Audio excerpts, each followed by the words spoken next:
যেকোনো প্রোগ্রামে এখন কিন্তু কেক আমাদের সবার বাসায় আনা হয়, আর কেক খাওয়ার পর কেকের এই বোর্ডগুলোকে আমরা ফেলে দিয়ে থাকি।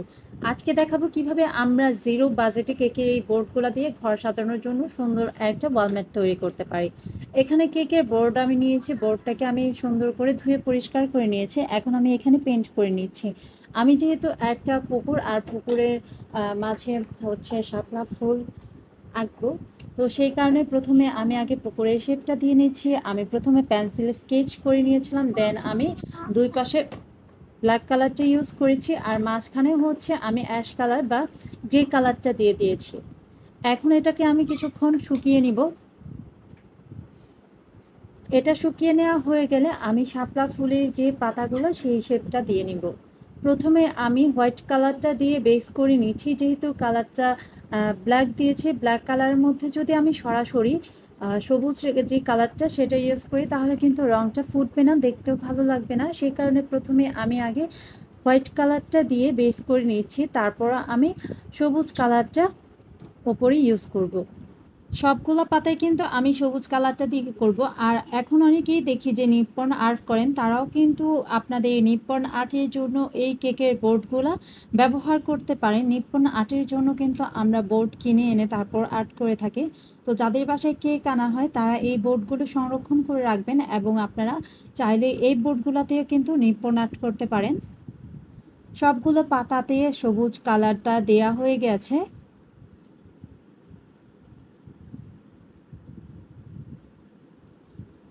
এখন আমি শাপলা ফুল এঁকে নেব।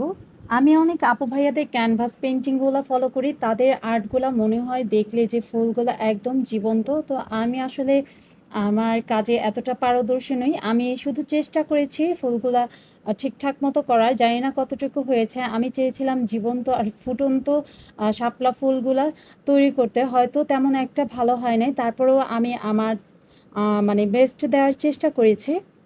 তো আলহামদুলিল্লাহ, যখন কাজটা সম্পূর্ণ করেছি তখন কিন্তু দেখতে মোটামুটি ভালোই লেগেছিল।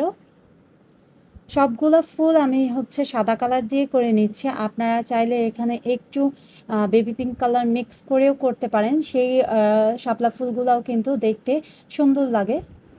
সবগুলো ফুল করা হয়ে গিয়েছে। সবগুলো ফুল যখন শেষ হয়ে যাবে তখন আমি পাতাগুলার মাঝখানে হলুদ কালার দিয়ে দিচ্ছি।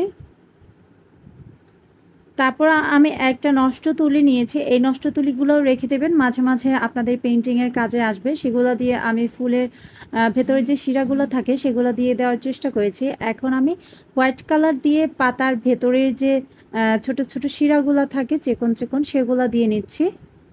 এভাবে সবগুলো পদ্ম পাতা আমি তৈরি করে নেব।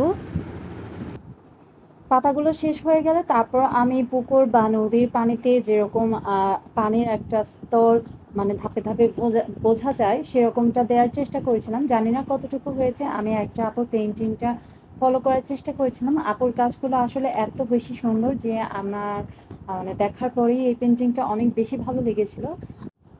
সম্পূর্ণ পেন্টিংটা যখন শেষ হয়ে যাবে আর ভালো করে শুকিয়ে যাবে, তারপর আমি এখানে বার্নিশ বা পলিশ স্প্রে করে নেব। অবশ্যই পলিশটা স্প্রে করার আগে আগে বোতলটা ভালো করে ঝাঁকিয়ে নিতে হবে, তারপর কমপক্ষে 10 থেকে 15 সেন্টিমিটার দূরত্ব থেকে স্প্রে করে নিতে হবে। স্প্রেটা করার ফলে কিন্তু আপনার পেইন্টিংটা অনেক বেশি সুন্দর আর চকচকে লাগবে। আশা করছি ভিডিওটা ভালো লেগেছে। ভালো লাগলে লাইক কমেন্ট দিয়ে আমার চ্যানেলের পাশে থাকবেন। সবাই ভালো থাকবেন। আল্লাহ হাফিজ।